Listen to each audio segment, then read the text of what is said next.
La inteligencia consiste no solo en el conocimiento, sino también en la destreza de aplicar los conocimientos en la práctica. Aristóteles. Saber mucho no es lo mismo que ser inteligente. La inteligencia no es solo información, sino también juicio, la manera en que se recoge y maneja la información. Carl Sagan. Siguiendo hablando de la inteligencia, la escritora francesa George Sand nos dice: la inteligencia busca, pero quien encuentra es el corazón. Bienvenidas y bienvenidos un día más a Sendero a la Nada. Mi nombre es Ángeles Soto y hoy vamos a tratar el tema de las diferentes inteligencias del ser humano. Hace ya unos podcasts atrás tratamos el tema de la inteligencia espiritual y hablamos por encima de lo que era en sí lo que se consideraba inteligencias. Hablamos también de las inteligencias múltiples, de la teoría de las inteligencias múltiples de Howard Gardner.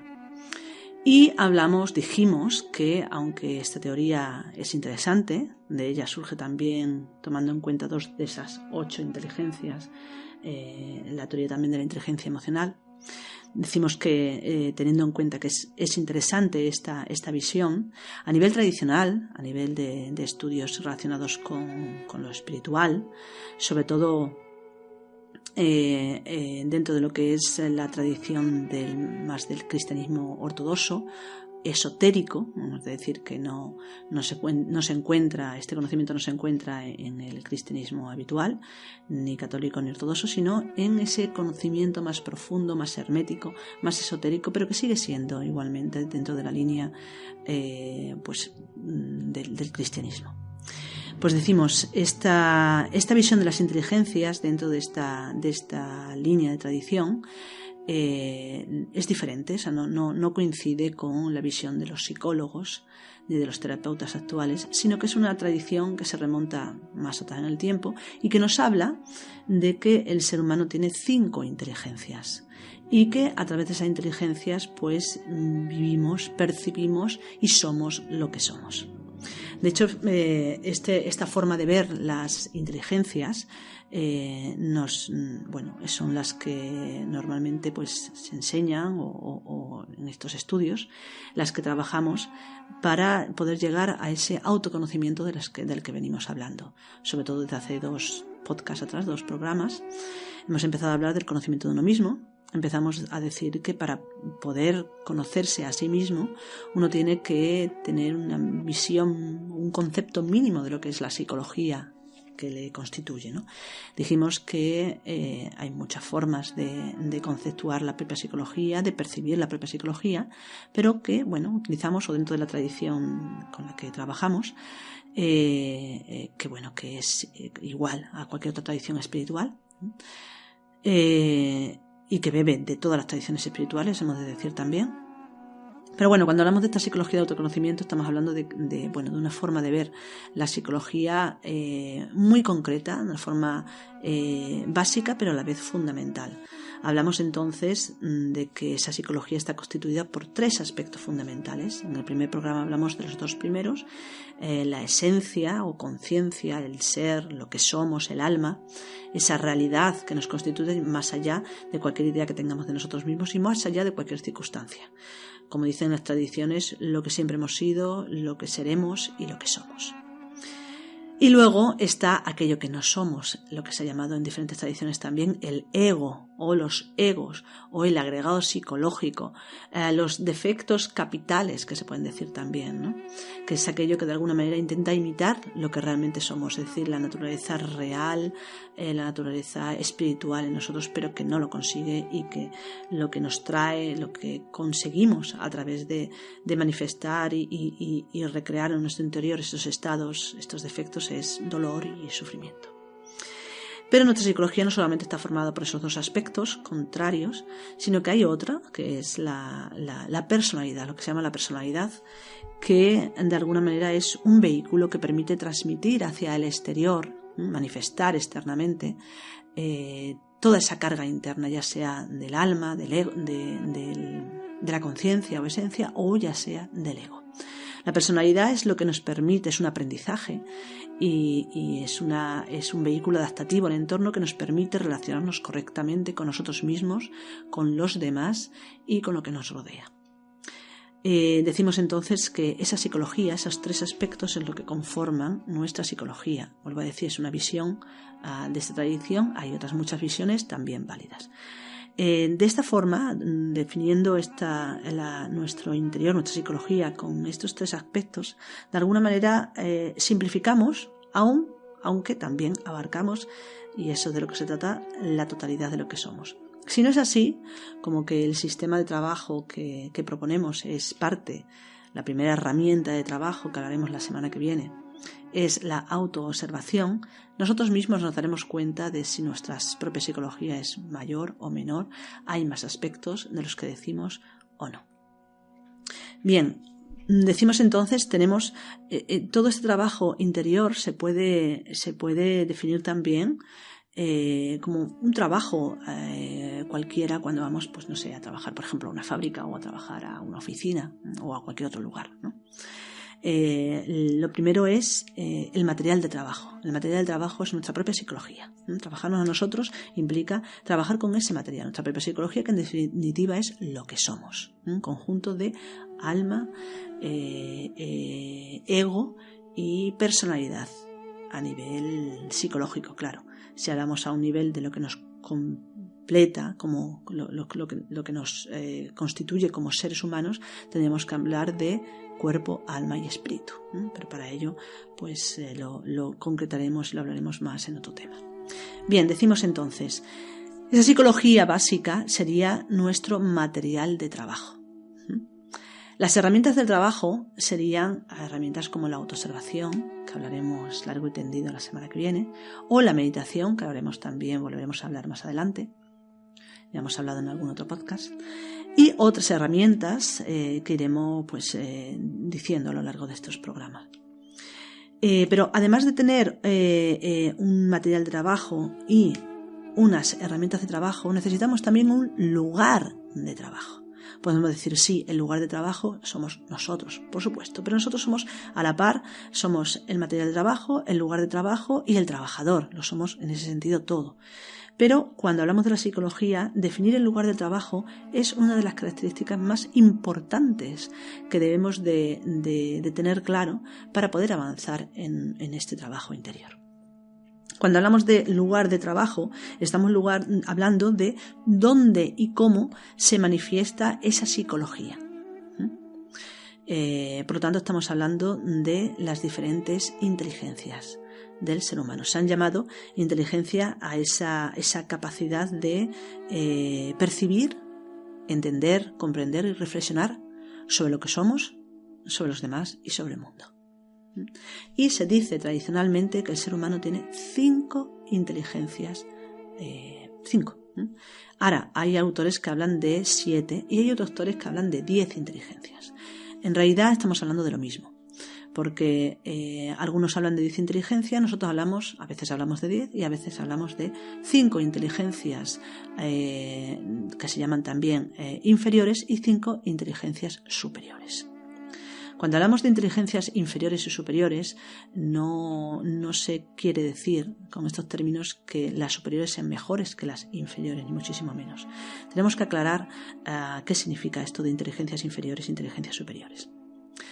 A mí me gusta más decir que las inteligencias que se llaman inferiores son las inteligencias que nos sirven para el día a día, es decir, las inteligencias que nos hablan de lo humano fundamentalmente y que nos ayudan a entender el mundo temporoespacial, es decir, un mundo donde rige pues el espacio y el tiempo y las leyes naturales, podemos decir. Sin embargo, hay esas otras 5 inteligencias, o podemos decir las inteligencias superiores, que son esas mismas inteligencias inferiores, pero que estarían al servicio del desarrollo de lo espiritual. Entonces, cuando esas inteligencias inferiores adaptadas al entorno espaciotemporal se enfocan hacia el desarrollo de lo sagrado, de lo espiritual, en nosotros, de esa inteligencia espiritual, podemos decir, de esa dimensión espiritual, las capacidades, las cualidades, la destreza que se desarrolla son diferentes. Bien, Vamos a hablar un poquito más largo de esto. ¿Cuáles son esas 5 inteligencias? Esas 5 inteligencias son la inteligencia intelectual, propiamente dicha, la inteligencia emocional, la inteligencia instintiva, la inteligencia motriz y la inteligencia sexual. Y ya no tenemos más inteligencias. Invito a que cada uno de nosotros, cada uno de los que escucháis, se observe e intente averiguar si es capaz de percibir el mundo, de entender, de comprender el mundo de alguna otra forma que no sea a través de un pensamiento o a través de una emoción o a través de un movimiento instintivo o un movimiento motriz del cuerpo o a través de un movimiento también sexual, una manifestación sexual. Esas son las 5 formas en que el ser humano se manifiesta. Son las 5 formas en que el ser humano tiene capacidad de adaptarse al entorno, de aprender, de percibir, de entender, de abarcar en definitiva lo que somos y lo que es el mundo. No hay otra forma. Si alguno encuentra otra forma, por favor, me lo decís. Tradicionalmente hemos trabajado y hemos observado largo y tendido a lo largo de años y realmente encontramos que esta forma de entender cómo se manifiesta nuestra psiquis es una forma muy buena, muy centrada, que nos puede ayudar a definir claramente nuestra propia psicología. Porque estas 5 inteligencias, como he dicho, que se manifiesta a través de pensamientos, la inteligencia intelectual a través de pensamientos, la emocional a través de emociones, por supuesto, la instintiva instinto, motriz movimiento y sexual sexo. Estas 5 inteligencias es lo que permite que nuestra psiquis, es decir, la conciencia, el ser, el alma, lo que somos, se manifieste. Se va a manifestar siempre a través de un pensamiento, de una emoción o de un acto donde haya a la par movimiento, instinto y sexo, puede ser. O se va a manifestar también el ego, es decir, las estructuras psicológicas añadidas. Se va a manifestar también la personalidad, nuestra personalidad, esos aprendizajes, esas formas de adaptarse al medio se realizan a través de pensamientos, de emociones, de actos. Por lo tanto, esas 5 inteligencias que podríamos a nivel más práctico, a nivel de entenderlo para un trabajo ya serio sobre uno mismo, podemos definirlo en lo que otras tradiciones lo han hablado igualmente, a nivel de pensamiento, acto y emoción. Todo lo que somos, todo lo que manifestamos al exterior, todo lo que percibimos internamente se puede reducir a un pensamiento, a una emoción y a un acto. Y así es como de alguna manera podemos empezar a trabajar. Cualquier aspecto psicológico que se manifieste en nosotros hay que observarlos a través de ese pensamiento que surge, a través de esas emociones que surgen totalmente vinculadas a los pensamientos y a través de esos actos que se derivan de la influencia tanto del pensamiento como de la emoción que surge. Bien, hablamos entonces de que el ser humano es un conjunto. Bueno, tradicionalmente se dice también que el ser humano es una máquina perfecta y que esa máquina tiene esos 5 funcionalismos, ¿no? Los 5 funcionalismos de la máquina humana, se le llama también, así se le ha llamado en la tradición del Cuarto Camino.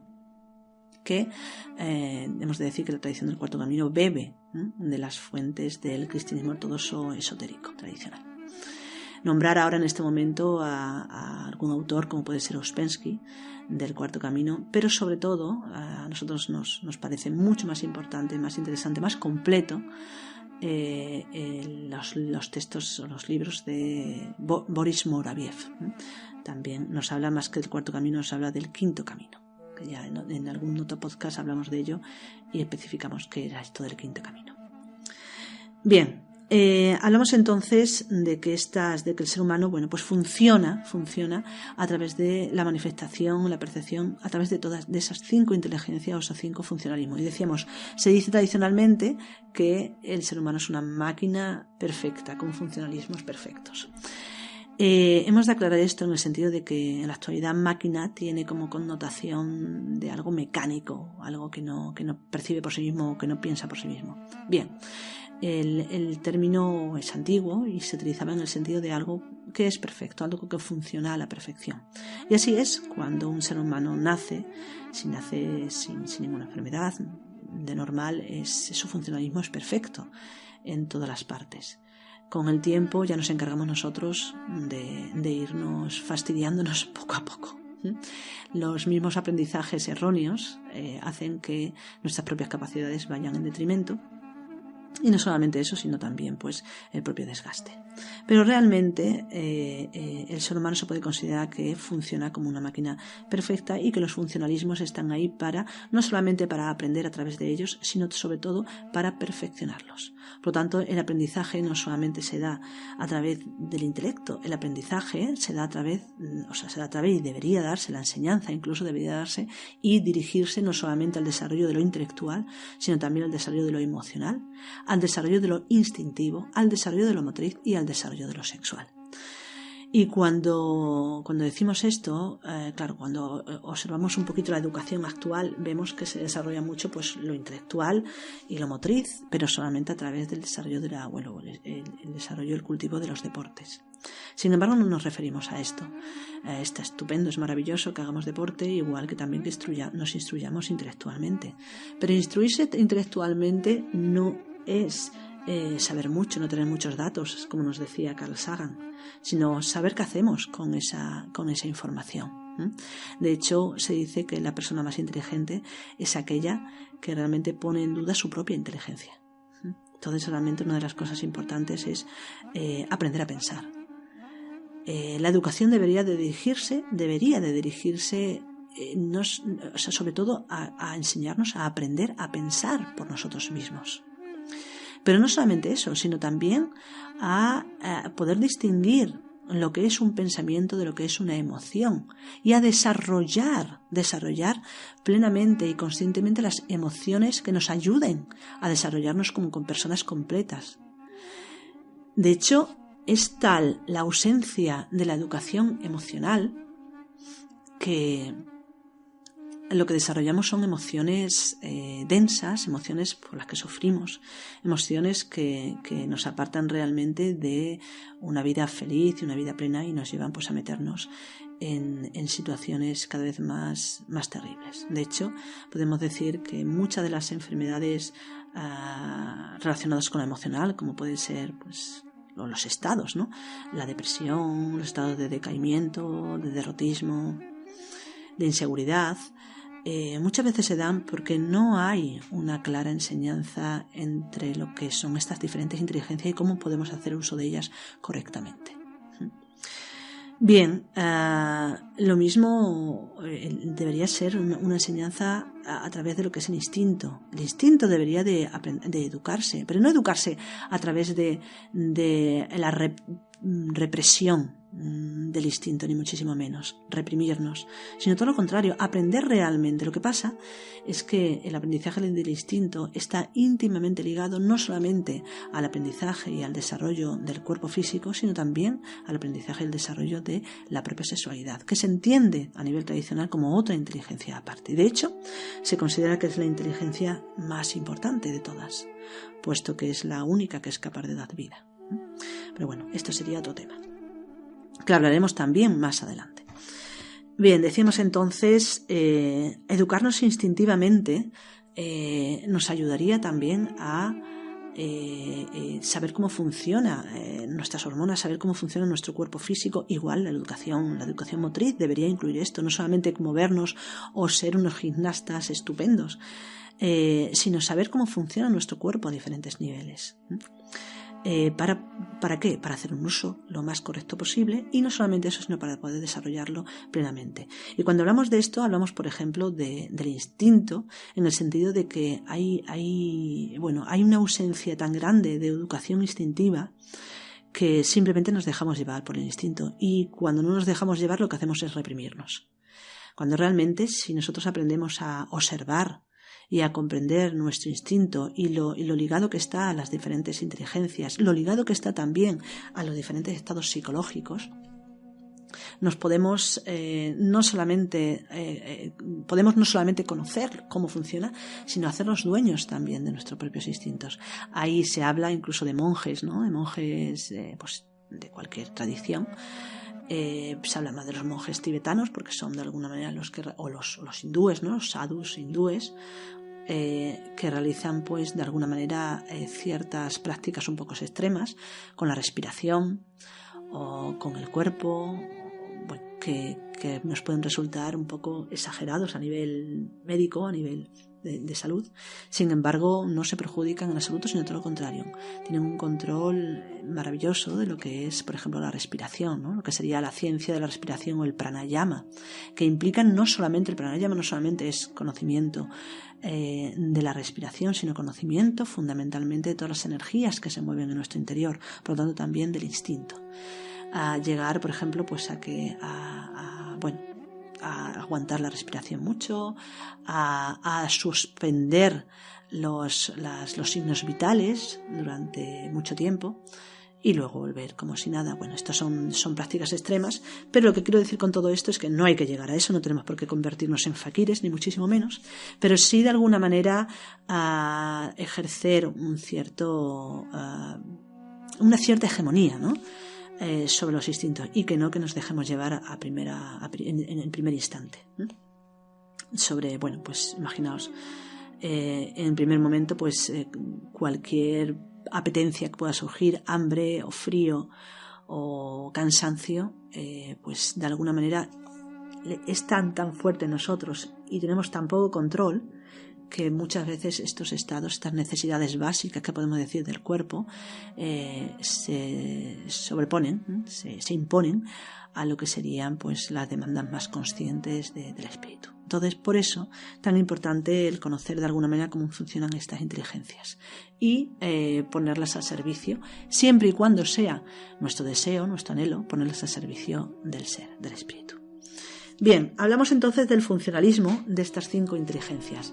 La inteligencia intelectual se entiende claramente porque, de alguna manera, para bien y para mal, es la que más desarrollamos, aunque lamentablemente se ha desarrollado muchísimo una parte más que otra. Se ha desarrollado más a nivel intelectual lo que es la acumulación de datos y la memoria, en vez de la capacidad del discernimiento, cuando realmente el discernimiento es una de las características más importantes de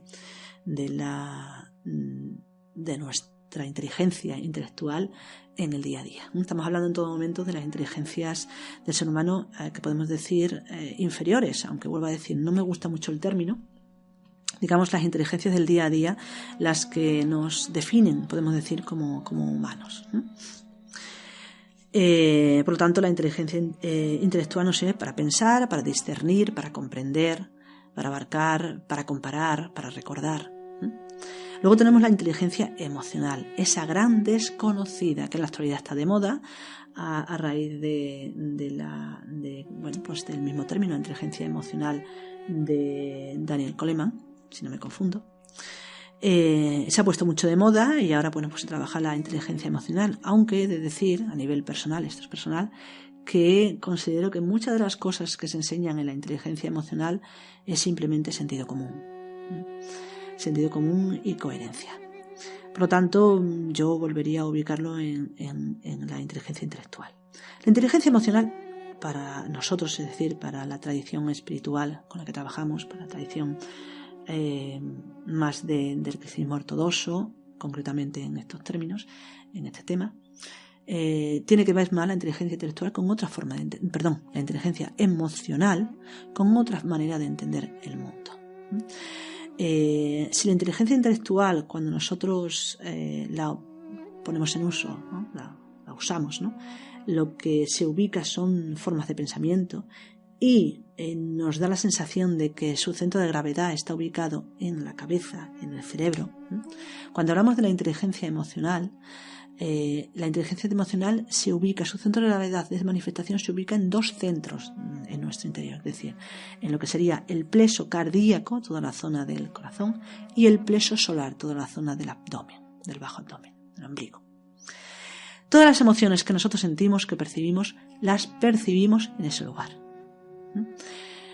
Por lo tanto, cuando queremos observar una emoción, no podemos observar una emoción o definir una emoción a través de un pensamiento, sino que debemos de observar una emoción como si fuera una sensación física que se manifiesta en el plexo solar y en el plexo cardíaco. Cuando nosotros decimos, me dio un vuelco al estómago, eso en sí es la emoción. Pero no podemos decir que la emoción fuese miedo.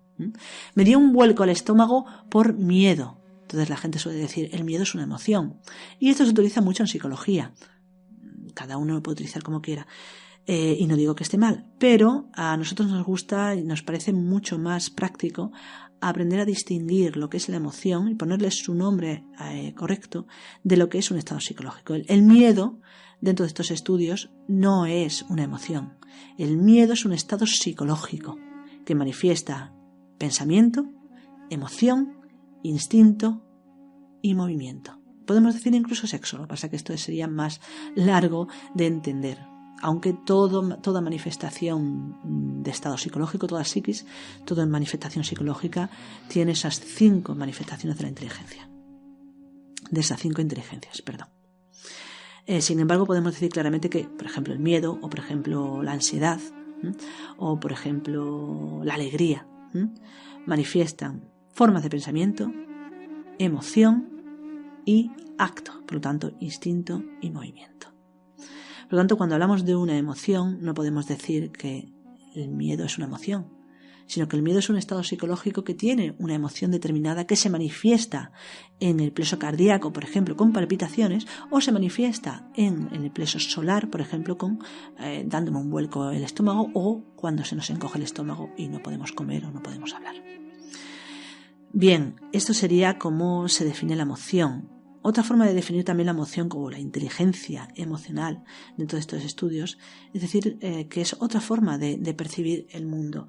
De hecho, deberíamos de poder percibir el mundo a través de la emoción. Se dice que aquellos que desarrollan plenamente el centro emocional, es decir, la inteligencia emocional en ellos mismos, son capaces de comunicarse a través de la emoción, sin la necesidad del habla, porque la habla sería una capacidad que se consideraría intelectual, de la inteligencia intelectual.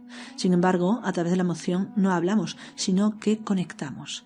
La empatía, la simpatía, la conexión de un ser a otro ser, se daría a través de las inteligencias emocionales. Dicho de otra manera, de la inteligencia emocional, a través del plexo solar y a través del plexo cardíaco, que es donde manifestamos y donde emitimos de alguna manera esa inteligencia emocional. Bien, luego estaría la inteligencia instintiva, que se dice que es la más antigua en el ser humano, ya que de alguna manera es la que trabaja en nosotros de forma inconsciente y realiza muchísimas funciones que permiten que nuestro cuerpo físico se mantenga, que la vida se mantenga en nosotros, como puede ser por la digestión, la respiración, etc. Bien, sin embargo hay una parte de la inteligencia instintiva que está bastante dominada por nuestros estados psicológicos. Por ejemplo, en la actualidad la verdad que tenemos una educación muy permisiva y en el sentido de que se nos dice que podemos hacer lo que queremos en cualquier momento, exagerando un poco, pero casi es así. Entonces realmente nos volvemos muy, muy esclavos de nuestros instintos. Comemos cuando sentimos hambre, dormimos cuando tenemos sueño, nos abrigamos cuando tenemos frío, etcétera, etcétera. Y decimos, bueno, esto no está mal, es coherente. Pero nos hace muy esclavos de nuestras primeras necesidades. Las personas que de alguna manera les toca vivir, desgraciadamente, en situaciones donde estas necesidades básicas, mínimas, no son resueltas, de alguna manera pueden ver realmente cómo funciona el instinto y pueden de alguna manera educarlo un poquito mejor. Pero la verdad es que no deberíamos de necesitar vivir necesidades a ese nivel para poder aprender un poquito de nuestro instinto. Ahora, a nivel de observar el instinto es un poquito difícil al principio porque no sabemos separarlo del motriz. Nosotros observamos nuestro instinto cada vez que nos movemos. Si, por ejemplo, a alguien le tiramos en un momento determinado, le tiramos un objeto, esa persona se mueve y lo que ha activado es tanto la inteligencia motriz como la inteligencia instintiva. No vemos una diferencia. Si queréis, no distinguimos, sin embargo son dos inteligencias las que se activan. Si queréis de alguna manera aprender a distinguir la inteligencia motriz de la inteligencia instintiva, se aconseja, por ejemplo, la meditación. Cuando uno hace meditación, la meditación en total quietud, cuando uno hace meditación y voluntariamente se queda completamente quieto, y lo hace por primera vez o la segunda vez, es muy fácil observar el instinto. ¿Qué sería el instinto ahí cuando nosotros nos proponemos voluntariamente no mover el cuerpo físico? El instinto sería esa tendencia hacia ese tirar, esa fuerza que sentimos en nuestro interior que nos lleva a querer mover en un momento determinado nuestro brazo para llevarnos las manos a la cara porque nos está picando, por ejemplo, la mejilla. Si nosotros en ese momento, en vez de rascarnos la mejilla, nos mantenemos en esa posición de quietud, vamos a ver claramente nuestro instinto. Vamos a ver claramente la fuerza que tiene esa inteligencia en nuestro interior. Y lo más interesante de todo es que vamos a poder no solamente observarla, sino hacerla nuestra. En tal medida que cuando realmente sintamos una necesidad y no podamos acudir inmediatamente a cumplirla, podamos sobrellevar mejor esa situación. Pongo un ejemplo, el ejemplo de que estamos acostumbrados a comer 3 veces a la semana no, por Dios, disculpad, 3 veces al día mínimo. A veces comemos 5, hay unos que dicen una cosa, otros que dicen otra, da igual, cada uno puede hacer lo que quiera. Pero lo que sí es cierto es que si nos acostumbramos a comer 3 veces al día, cuando llega la hora de comer vamos a sentir hambre. Nuestros jugos gástricos se van a activar y nos va a doler el estómago si no comemos rápidamente, unos más, otros menos. Pero la verdad es que si nosotros hemos desayunado bien, por mucho que pasen 3 o 4 horas, o a veces incluso tomamos un bocata o tomamos algo, un pincho algo a media mañana, si han pasado 2 horas, no es posible que sintamos hambre. Nuestro cuerpo todavía no necesita nutrirse. Sin embargo, nuestro estómago se va a volver a activar cuando llegue la hora, a las 2 de la tarde, si comemos a las 2 de la tarde o a la 1 o a las 3. A la hora que comamos, alrededor de esa hora se va a activar el hambre, aunque hayamos comido hace nada. ¿Por qué? Porque hemos acostumbrado el instinto a dejarse llevar por cualquier estado psicológico. En este caso, la gula, en este caso la costumbre, la mecanicidad. Entonces, por eso es tan importante, de alguna manera, aprender a distinguir todas estas inteligencias, todas estas manifestaciones en nuestro interior para no solamente comprender cómo funcionamos, sino sobre todo para que llegue un momento en el que ese funcionalismo sea por nuestra propia voluntad y no que cuando llegue la gula, el hambre,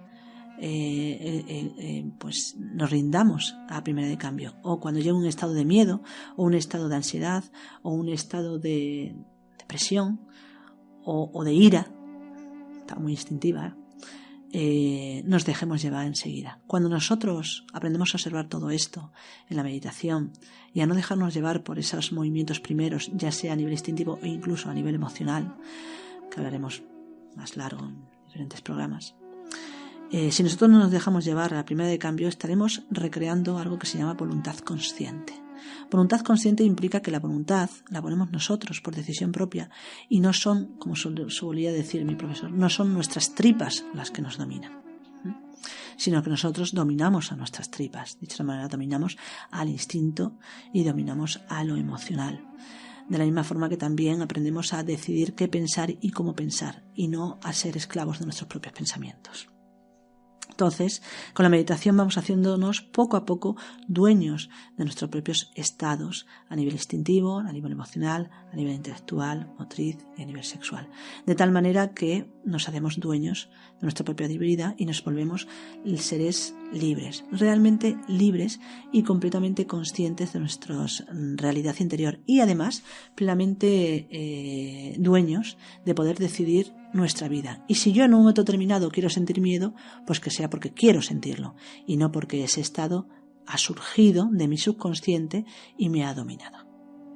Por eso es tan importante de alguna manera no solamente observar, sino comprender qué son esas inteligencias, aprender a ubicarlas, estructurarlas claramente, para luego después, pues si hace falta, avanzar en una visión más completa, más holística.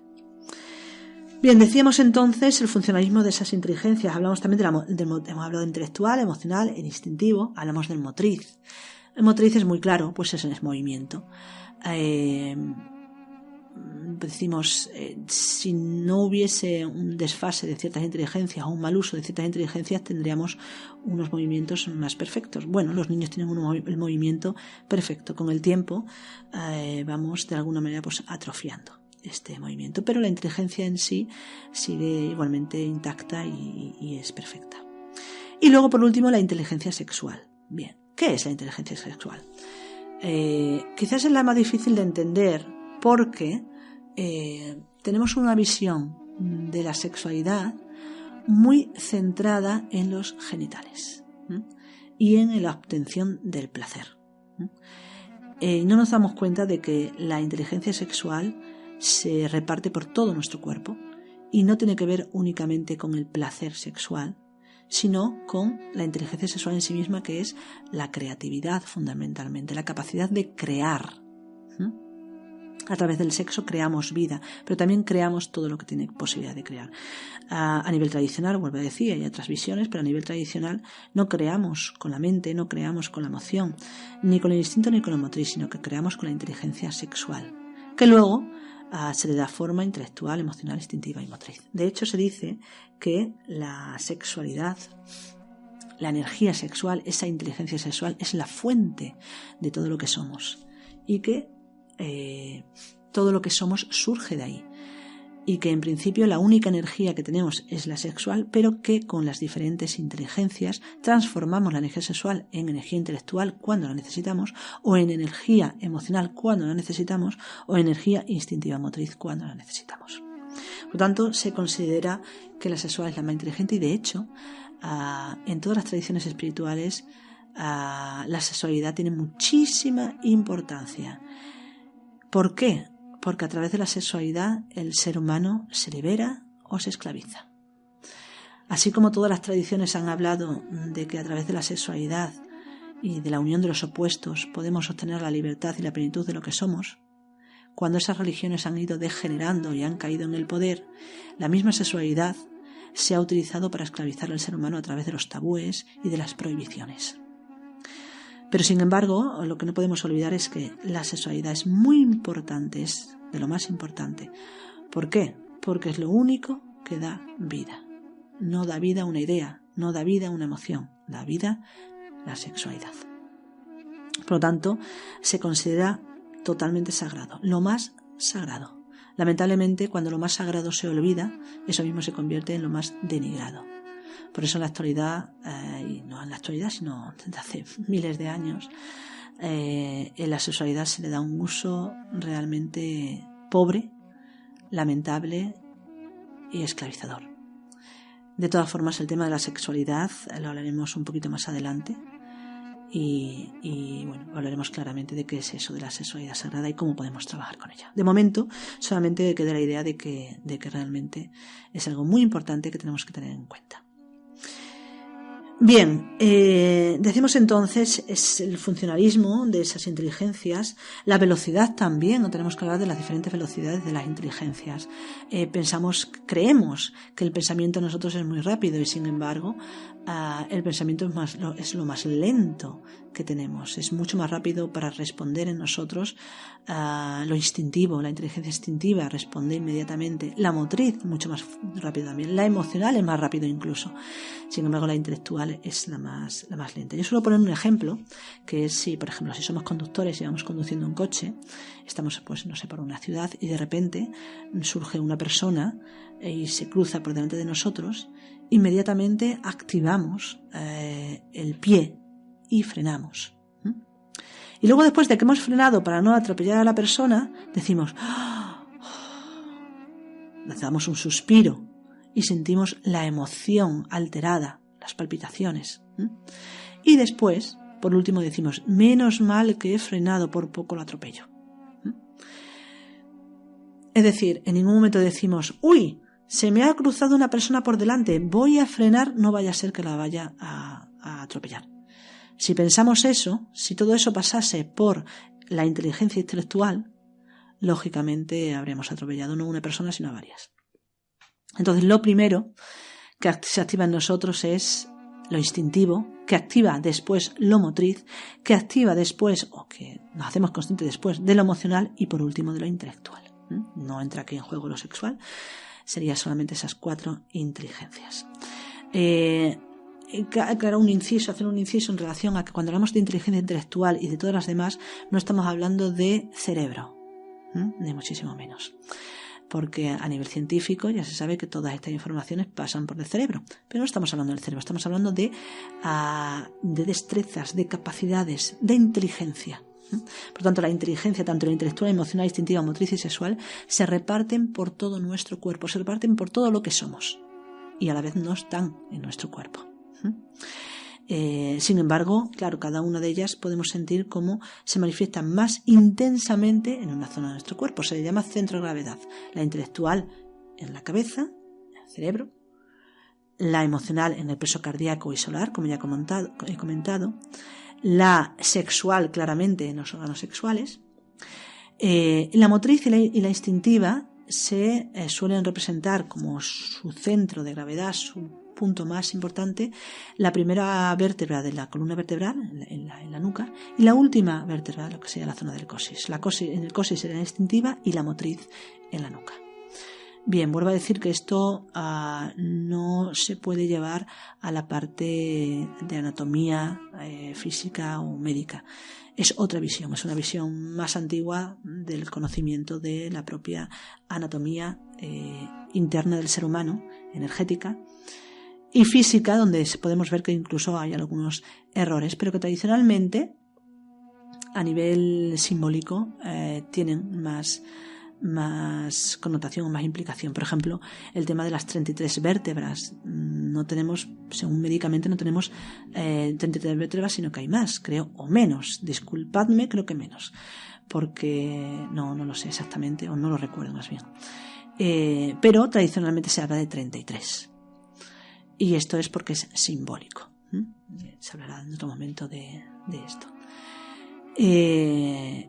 Lo mismo sucede con estos puntos, aunque cuando uno observa se ve claramente que la parte instintiva se manifiesta mucho en la zona del coxis y la parte motriz no tengo yo la observación de que se manifieste más en la zona de la nuca, pero lo que sí se suele decir es que cuando una persona se da un mal golpe en esa zona de la nuca o del cuello, pues suele pasar que sus funciones motrices se ven afectadas. Entonces, bueno, pues podemos pensar que pueda estar ahí pues el punto donde se dirigen todas esos movimientos o ese instinto. Bien, y una de las cosas que hay que hablar también, que es importante, es el abuso. El abuso que hacemos de las inteligencias y la disfunción. Como he dicho antes, lamentablemente la educación que recibimos se centra fundamentalmente en desarrollar ciertas capacidades de la inteligencia intelectual y ciertas capacidades de la motriz y se olvida de todas las demás. De hecho, se dice que hay educación sexual, pero la educación sexual prácticamente se remite a hablar de cómo prevenir enfermedades de transmisión sexual. Y esto pues no es educación de inteligencia sexual ni muchísimo menos, aunque no digo que esté mal. Bien, como he dicho, como nuestra educación va fundamentalmente a la parte intelectual y a la parte motriz, a veces hay abuso de estas inteligencias y por otro lado, como no se enseña las demás inteligencias, no se habla nada ni de la emocional ni de la instintiva ni de la sexual, pues el aprendizaje es a trompicones. Vamos aprendiendo según la vida. Si encontramos personas a nuestro alrededor que nos enseñen mejor o que nos den ejemplo mejor, pues aprenderemos mejor a dominar o a comprender, más que dominar, comprender nuestras emociones, nuestro instinto y nuestra sexualidad. Si no es así, pues viviremos todo eso con, peor. Por eso se habla de que ante la ausencia de una educación equilibrada en relación a estas diferentes inteligencias, caemos en el abuso y caemos en la disfunción. Y hay algunos casos típicos y tópicos que se suelen nombrar, que son interesantes que los conozcamos, aunque cada cual pues puede tener su consideración respecto a ellos. Algunos de ellos son observaciones propias, por lo tanto, diré que lo son para que veáis que no corresponden a la visión de la tradición, por lo tanto, yo me puedo equivocar fácilmente. Bien, ¿cómo sería el abuso del centro y la disfunción del centro intelectual? Normalmente, cuando se habla de que se abusa de un centro, es otro centro el que sufre la disfunción, debido a que de alguna manera es como que se chupa energía de un centro determinado al necesitar demasiada energía para otro de ellos. Por ejemplo, se dice que cuando abusamos del centro intelectual, del pensamiento, del estudio, de la reflexión, etc., estamos abusando y extrayendo energía del centro instintivo-motriz, del instinto y del motriz. Bien. Y ahora voy a poner un ejemplo que yo he observado, que no sé si es real, a mí me parece que sí, por eso lo comento, pero que me gustaría que cada uno de vosotros pues lo observase y que viese por sí mismo si realmente está de acuerdo o no.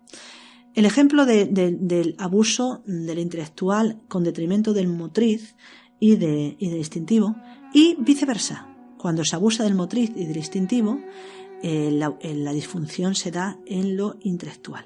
Bien, se pone siempre el ejemplo de el que abusa del centro intelectual, es pues el típico ratón de biblioteca, el intelectualoide, con todo el respeto, que abusa mucho, que usa mucho su mente y siempre está estudiando, siempre está trabajando con la mente, reflexionando, tal, que está muy bien, pero que de alguna manera, al exigir demasiado del centro intelectual, pues se vuelve una persona un poquito torpe.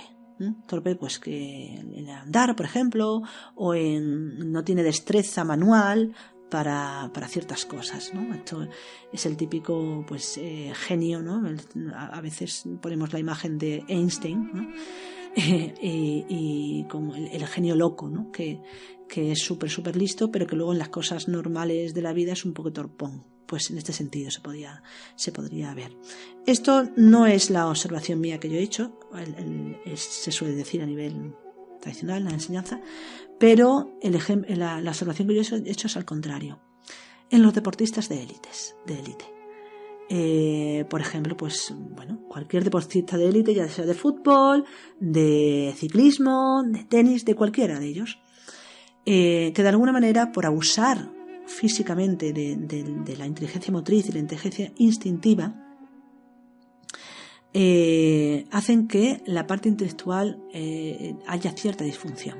Ojo, bien, hay que aclarar esto, porque cuando decimos esto no estamos diciendo que los deportistas sean tontos, ni que la gente muy intelectual sea torpe, sino que se da esta característica en ese momento determinado. Dicho de otra manera, cuando una persona abusa de un centro, por ejemplo en este caso el deportista abusa de lo instintivo y de lo motriz, está robando de sus capacidades intelectuales. Y normalmente, y esto es lo que yo he observado, es que esas capacidades intelectuales se dan en la capacidad, en la rapidez de responder a las preguntas intelectualmente. Verbalmente. Esto lo observé pues viendo entrevistas a deportistas. ¿No? Me acuerdo el caso de un ciclista, hace tiempo ya, antiguo, que ganó varios tours y vueltas y tal, y que cuando le hacían una pregunta, lo típico, empezaba, tardaba en arrancar, y repetía mucho, como lo que me pasa a mí también hablando, que repito mucho el bueno.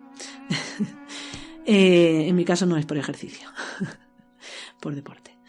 Bien, pues vimos eso, observé eso, ¿no? De que realmente le costaba muchísimo expresarse, y lo he observado en diferentes deportistas. Lo curioso del caso de este deportista que digo, de este ciclista, es que cuando dejó de ser ciclista se convirtió en comentarista deportivo, y era todo lo contrario. Esa lentitud que tenía de responder cuando le preguntaban, cuando había ganado y todo esto, cuando era ciclista, se volvió en una rapidez inmensa de poder hablar, y una inteligencia y una fineza en expresar en los comentarios del deporte, ¿no? que el mismo deporte, el ciclismo, que era, bueno, pues increíble. Por lo tanto, me di cuenta de que realmente las disfunciones que se dan por abuso en ciertos centros son recuperables. No es que los deportistas sean tontos, ni muchísimo menos, sino que de alguna manera, y que ningún deportista se lo tome más, por Dios, es que cuando se hace abuso de ciertas inteligencia, en este caso, os voy a decir, instintiva motriz, la inteligencia intelectual se ve pues desfasada en ese punto, sobre todo en el habla. Que cada uno, si hace deporte o estudia mucho, pues observa a sí mismo. Normalmente estoy hablando de casos extremos, por eso digo deportistas de élite o genios, ¿no? Intelectuales, ya rozando la genialidad. En una persona normal y corriente que hace deporte y que además estudia y que lleva una vida normal y corriente, esto no se nota, no hay ese abuso del que estamos hablando. De hecho, se dan los ciertos abusos en ciertas profesiones.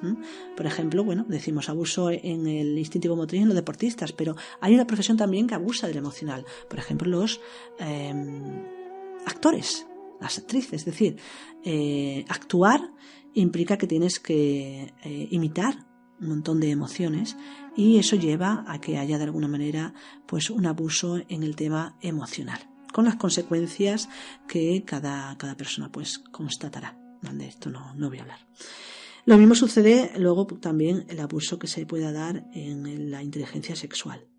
Lamentablemente la profesión esta de la prostitución, ya sea de un sexo o de otro, implica un abuso tremendo de esa inteligencia que conlleva también pues ciertas problemáticas que conocemos más o menos y que son pues lamentables.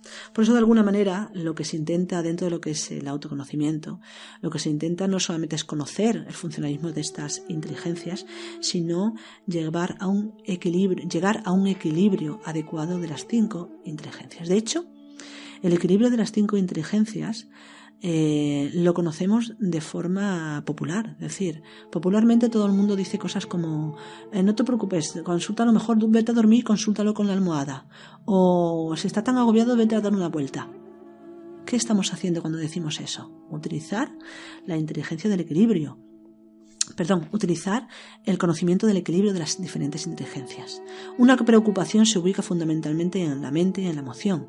Le estamos dando vueltas y vueltas y vueltas a la emoción. Entonces, lo mejor que podemos hacer para poder comprender quizás es equilibrar los centros, es decir, irnos a dar una vuelta, porque lo que hacemos es poner en marcha el instinto motriz, y al poner en marcha la inteligencia instintiva motriz, equilibramos la emocional e intelectual. Y eso hace que simplemente por dar una vuelta nos encontremos mejor, y no solamente nos encontremos mejor, sino que quizás podemos llegar a la solución de lo que nos está preocupando. Lo mismo si nos vamos a dormir, o lo mismo, por ejemplo, si escuchamos música. Si queremos resolver un problema y no somos capaces, nos podemos poner a escuchar música. O, por ejemplo, si estamos muy cansados físicamente, escuchar música relajante nos puede también ayudar. ¿Por qué? Porque volvemos a equilibrar los centros. La música fundamentalmente lo que hace es alimentar a la emoción. Por lo tanto, equilibra las diferentes inteligencias y volvemos pues a ubicarnos en un estado más adecuado para poder entender la realidad que nos rodea y las circunstancias que estamos viviendo. Bien, esto sería lo que tendríamos que hablar de las inteligencias, esas 5 inteligencias que el ser humano tiene en sus funcionalismos normales y de alguna manera pues abusados dentro de lo que sería pues esas dedicaciones, ¿no? O incluso abusamos de ellas cuando nos dejamos llevar por cualquier ego. Pero sin embargo, estas 5 inteligencias tienen capacidades muy superiores si dejamos que sea la conciencia, que sea nuestra alma, nuestra esencia, la que haga uso de ellas. De hecho, cuando se habla del intelectual superior, se habla también de lo que sería el supramental o el mental superior, intelectual superior. Y hablamos de que no solamente nos sirve para razonar, para comprender, para discernir, sino que hay ciertas cualidades como por ejemplo son la imaginación o la inspiración o la intuición que corresponden directamente a la inteligencia intelectual. Cuando hablamos cuando hablamos de la inteligencia emocional superior o en aras de lo que es lo espiritual, estamos hablando de que somos capaces de sentir emociones superiores como la mística, es decir, estados de ananda, estados de beatitud, estados de dicha espiritual, de mística. Cuando hablamos de lo instintivo superior, hablamos de la sublimación de las tendencias y de las inercias habituales que tenemos hacia lo consciente. Hablamos de la sublimación también de nuestras propias energías que se convertirán en estados de integración. Cuando hablamos del motriz superior, hablamos de la posibilidad de el movimiento consciente que se han dado en todas las tradiciones. Todas las tradiciones tienen movimientos más o menos que recrean esa capacidad de dejar que sea la conciencia la que se mueva y no solamente el cuerpo. ¿Cómo sería el cuerpo, lógicamente, pero la conciencia a través de esa inteligencia motriz o ese cuerpo? Estamos hablando de las diferentes danzas sagradas de todas las tradiciones o, por ejemplo, de diferentes disciplinas corporales como pueden ser el tai chi o el qigong o las diferentes artes marciales o la danza del vientre. El yoga, por supuesto, diferentes posturas, diferentes movimientos que hacen que la inteligencia motriz se manifieste plenamente en aras de allegarse más profundamente al espíritu. Y luego está lo que sería el sexual superior, que aquí tendríamos que hablar pues de lo que sería el tantra sexual, de lo que sería el erotismo sagrado, de esa creación interior, de lo que sería el sahaja maituna o de la alquimia taoísta, o de tantas y tantas formas de trabajar plenamente con la propia sexualidad para crear internamente una realidad espiritual a la que todos de alguna manera estamos llamados. De hecho, cuando uno trabaja con esas 5 inteligencias superiores, integra a la vez esas inteligencias inferiores, es decir, el uso normal y corriente de esas inteligencias, cuando hacemos todo esto, lo que estamos integrando en nosotros es lo que se llama la fuente de vida, la fuente de la vida con mayúscula, que se ha llamado de diferentes formas en las diferentes tradiciones. Se le ha llamado lo que es el elixir de larga vida, la panacea universal, el santo grial, la piedra filosofal, el vellocino de oro. Sería en sí lo que es la búsqueda de la inmortalidad, pero no la inmortalidad física, sino la inmortalidad espiritual, la inmortalidad de la psiquis, del alma. Sería esa salvación cristiana o esa liberación budista en el nirvana que todos buscamos. Por lo tanto, fijaos lo importante que es realmente el conocer, no solamente el conocer nuestras diferentes inteligencias, sino el desarrollo pleno de todo lo que somos. Porque si realmente queremos desarrollarnos a nivel físico, a nivel psicológico y a nivel espiritual, no podemos negar nada de lo que somos. No podemos decir que algo en nosotros sea mejor que otra cosa. No podemos decir que los pensamientos o el intelectual sea mucho mejor que lo sexual, o que lo sexual sea algo pecaminoso, como han dicho a veces en las diferentes tradiciones, que haya que ocultar, ni que lo instintivo no tenga nada que ver con lo humano ni lo trascendente, ni muchísimo menos. No. Todo, absolutamente todo lo que somos forma parte de esa posibilidad de desarrollarnos a nivel espiritual plenamente. Todo lo que somos, la totalidad de lo que somos. Y si hay alguna tradición o alguna visión que una parte de nosotros la niegue o la menosprecie, ahí hay falta de visión en todo lo demás. Bien, este sería entonces el tema de las diferentes inteligencias del ser humano. A través de esas inteligencias observamos cómo se manifiesta toda la carga interna que tenemos, es decir, lo que somos internamente, ya sea la conciencia o el ego. Y es como podemos empezar a aplicar las diferentes herramientas que empezaremos a hablar la semana que viene de la primera de ellas, la autoobservación, cómo poner autoobservación en todo esto para empezar a tener los primeros resultados en nuestro trabajo. Antes de eso, me gustaría acabar con una práctica que ya la he comentado en un podcast anterior, pero que es muy interesante. La práctica en sí se llama la clave de sol, simplemente porque sol estaría, no habla de música, sino de sujeto, objeto, lugar. Solo estaría formado por las primeras letras de la palabra sujeto, objeto y lugar. Y simplemente es hacernos conscientes de lo que somos. Sujeto sería ¿quién soy?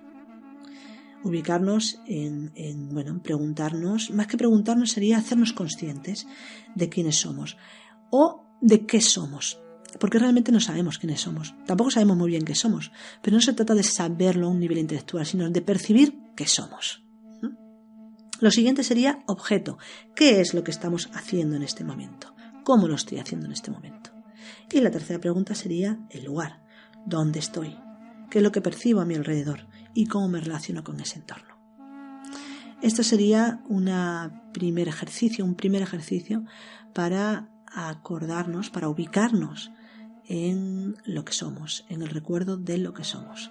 Vuelvo a decir, ubicarnos en lo que somos no tiene por qué implicar saber qué es lo que somos, ni muchísimo menos, sino ser lo que somos. Y ser lo que somos tampoco tiene por qué implicar saber qué es lo que somos. ¿Se entiende? No es ser algo, sino simplemente ser. No es ser alguien, sino simplemente ser. Y cuando seamos, si en algún momento tenemos que ser algo o alguien, lo seremos.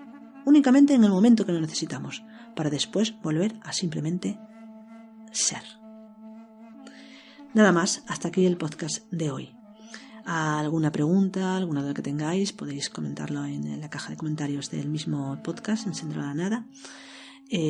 O podéis consultar si queréis también nuestra página web, noesiscentro.com, y donde podéis consultar también pues todas las actividades que realizamos, tanto presenciales como online, y temas, artículos que tenemos colgados, los diferentes audios, os podcasts, lo podéis ver también a través de la página, etcétera.